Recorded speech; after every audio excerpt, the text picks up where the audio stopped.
Welcome to the Billboard Mastery Podcast, where you will learn the correct way to identify, evaluate, negotiate, perform due diligence on, select the construction type, build, rent the ad space, and operate billboard signs. And now, here is your host, the guy that built from scratch the largest privately owned billboard company in Dallas-Fort Worth, Frank Rolfe.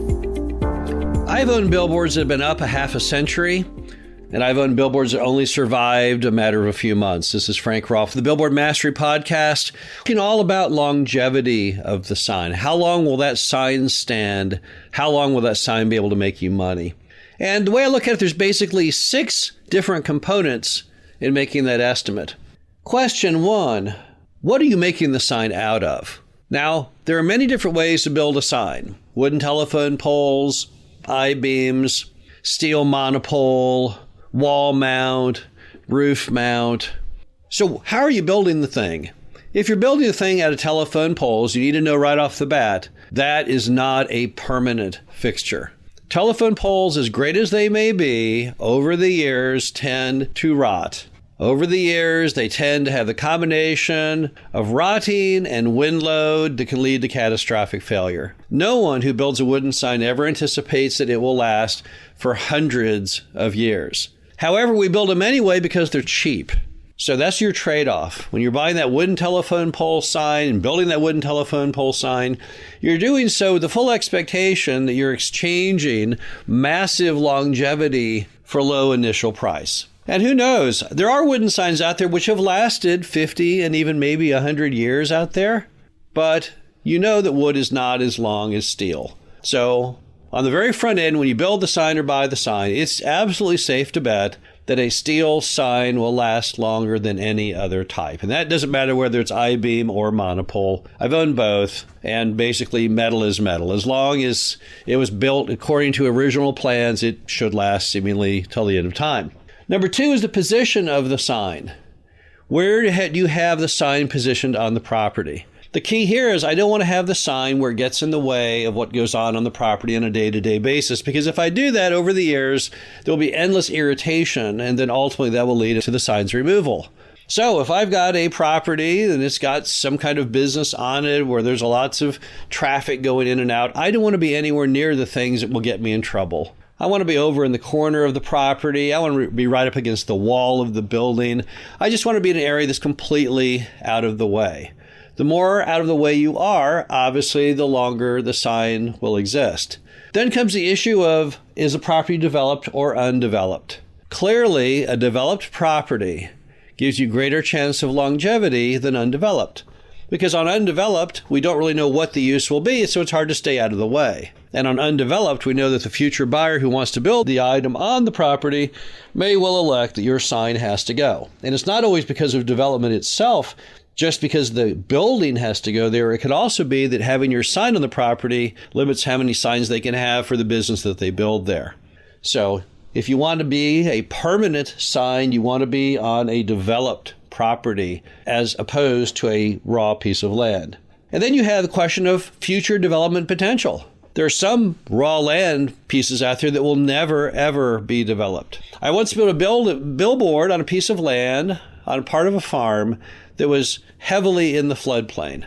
There's no way you could ever build a building on it. That sign still stands today. It will still be there probably 100 years from now, because there's no other way the farmer can get any money from that piece of the farm, because he can't even raise crops on it because it floods out periodically. Now, there are many different attributes of a property that make it unlikely to be developed. Floodplain is definitely one. And then just how you orient to the general city at large. Are you on a frontage road, or are you cut off with no access?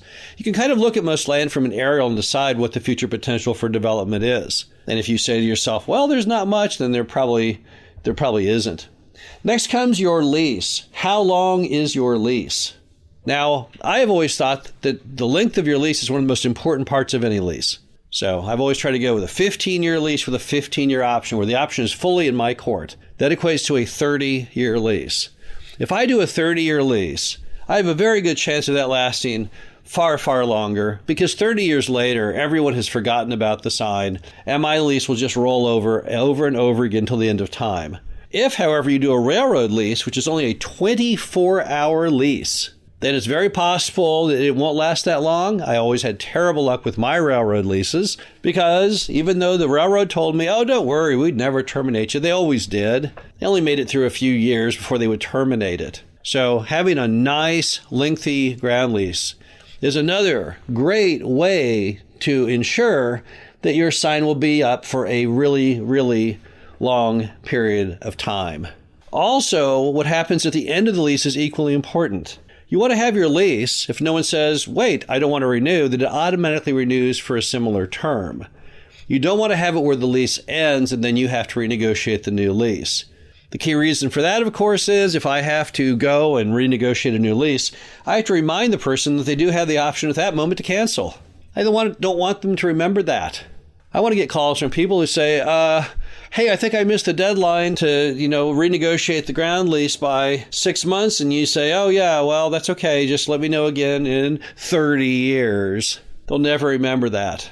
Never. No one can buy a day timer that goes 30 years out. So go for as long a lease as you humanly can. And on top of that, go for a lease that does not require you to do anything to have it automatically renew. Finally, one of the most important parts of how long your sign will last is simply how much money are you paying the ground lessor. Typically, on a good highway sign, it's a significant sum. It may be $5,000 a year. It could be $10,000 a year. When someone's getting that kind of money, they got skin in the game. They don't really want to lose the sign either. So on those big dollar signs, typically both the billboard company and the ground owner are in agreement on one thing, and that is that sign is never coming down. But in other cases, I've seen signs, I've bought signs, I have not built signs, but I've owned signs that had ground leases that were as little as $100 a year. I remember I bought some old wooden signs from Stuckey's, and one of them was like $100 a year. Can you imagine that? About $8.50 a month. That was the ground lease. Well, at $100 a year, there's no way that property owner is going to want to renew that thing. And the very first mention that it's going to hold up anything they want to do at all, they're going to get that sign removed. So another way to spot how long your sign will last possibly is how much you're paying in ground rent.